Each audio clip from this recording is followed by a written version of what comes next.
Society. So are there any questions on the budget? Move approval. Okay, there's a motion moved and supported for the budget, and that again, that is the fiscal year 23 and projected budget for 24. Any further discussion on the budget? Hearing none, all in favor say aye. Aye. Any nays? Anyone wish to abstain? Motion carries. Thank you. Next item. Such other matters as may be properly submitted before the authority. We do have a member of the zoo on our board. If you'd like to introduce yourself, please, for us. Good morning, everyone. I'm Amanda Hanlon. I'm the Chief of Staff of the Detroit Zoological Society. I am happy to take any questions you may have, or, Commissioner, as you please, I can provide a brief update as well, whatever you prefer. Since we have a little time, we can do an update. That'll be helpful.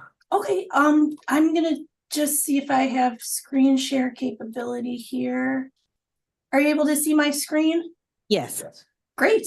I can just start out, first of all, by really wanting to thank all of you for your service and your support this year, and all of the guidance that you provide in many different ways to the zoo. We've had a really tremendous year. We're very, very pleased to be projecting $48 million in revenue at year's end, which is 3% over budget, and a total attendance of just over 1.2 million, which is in line with what we forecasted at the beginning of the year. We have seen a slight dip in memberships. We've sold 42,500 this year, which is a bit below budget. And we think there are a variety of factors for that. A lot of people seem to be traveling more this year, spending, less time at some of our local attractions and more time out on the road. We also have seen a real uptick in people that are coming and buying tickets right at the gate, rather than buying memberships and advanced ticket sales. So we think that that's playing into that number as well. Excuse me. This is just a breakout that we like to provide that shows our various revenue sources. As you can see, our public support through our millage contributes to 32% of our operating budget, of which 10% of that comes from Wayne County. We are continuing to monitor economic trends. We're looking ahead to 2024 with a lot of optimism, but honestly also being kind of conservative in some of our forecasting, because there are a lot of things, right now that are a little bit unpredictable. We had some very bizarre weather this year that affected our bottom line quite a bit.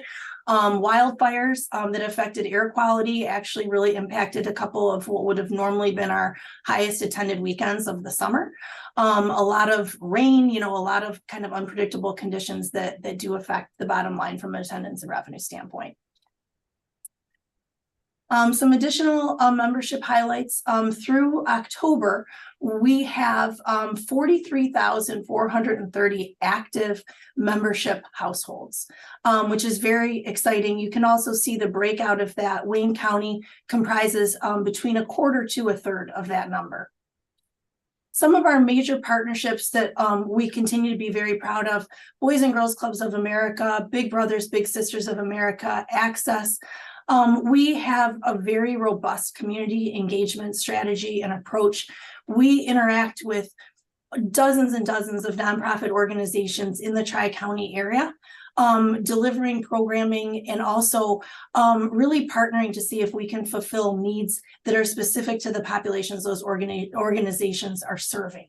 So in particular, working with some of our shelter programs to be able to provide, a night of respite at the zoo, where we actually close the zoo to the public, and we do a special evening where the shelters can bring their population and their staff into the zoo without there being other guests.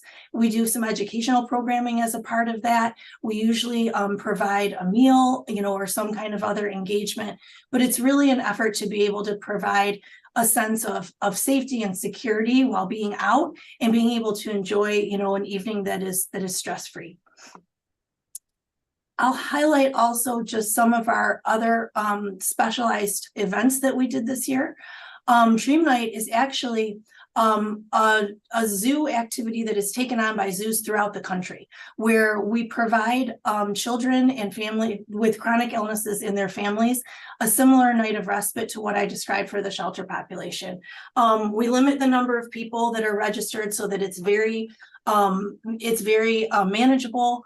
We can make sure that we're providing a really dedicated and focused experience. It gives children who may have some special sensory needs a lot more space. And we make adjustments to some of our exhibits and some of our attractions for that reason as well. We had 2 senior days this year, which were very fun. We actually had one in June and one in September. We had a free day at the zoo for senior citizens from Macomb, Oakland, and Wayne counties. That means that the seniors, anyone over 62, is able to come in for free and also bring a caregiver. We do some special programming on that day with the most popular being our bingo tents that we put in our picnic grove. And we have our tram activated so that we can help seniors get around. We do free use of all of our electric vehicles and wheelchairs. We don't charge any rental fees for any of those things that day. We do punch and cookies and hot dogs and things like that. Also, our sensory friendly evenings, excuse me. We create these evenings specifically for families with someone in the family having special sensory needs. We dial down all of the music features. We do make some considerations with lighting, and then we actually have some sensory bags that have things like noise canceling headphones in them, soft objects, things that people can hold on to for comfort, to again provide a very specialized and engaging experience. And then just a quick update on some of our educational programming this year. We had 21,000, just over 21,000 total participants from teachers and schools. What was very exciting to us about this number is it is nearly double the number that we had from our school population last year. Kids and families, so that includes our Zoo Tots programs, camps, and so on. That's over 62,000 total participants. And then some of our community programming, which is a lot of after-school programming, is just over another 2,000. So here, at the zoo, in addition to all the programming that we're doing on site, we also have partnerships throughout districts in the 3 counties where zoo staff actually go out to the schools and provide some dedicated after-school programming as part of those partnerships. And then finally, and I will wrap up here and then take questions, a lot of rescues and arrivals and births here at the zoo this year. We're excited for all of the arrivals and births that we've had. Of particular note, we had a baby giraffe born in May. He had a bit of a rough start. He and his mom were having some difficulty nursing. There was a lot of concern for him at first, but our amazing vet team spent time with that giraffe 24 hours a day, 7 days a week until he was, on his feet and doing well. And now he's really thriving, and the entire herd has been integrated for several months now together. They're getting along great. We also were very excited to welcome a gorilla troop. For the last 20 years, the DZS has had a gorilla group of bachelors, which we absolutely loved, our bachelor boys, but as part of a breeding plan that's in place nationally, we received a breeding recommendation to send them to another zoo in order to be able to welcome a breeding family. So we have a male and 3 females now that came to us, as a full family with very, very high hopes that they will successfully breed. If so, it would be the first time in the zoo's history that we have had a gorilla birth on site. So very excited about that. Of course, I'm sure a lot of you have probably heard that right now we are in the throes of wild lights.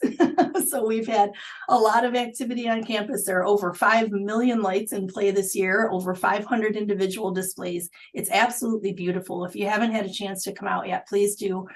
We'd love to welcome you here. And we're seeing really exciting numbers for that as well. I think this weekend, on Sunday alone, we had almost 9,000 visitors. So it's been a very exciting and productive year, and we're looking ahead to another one in 2024. Thank you so much, Amanda, for that update. And if you could, please email that presentation to us so that we can distribute to the board here as well as to the entire commission. That would be helpful. More than happy to. Thank you. Any questions for Amanda? No? Doing great things there. We thank you for your time. Make sure to tell Dr. Haley we said hello and we look forward to seeing her next year.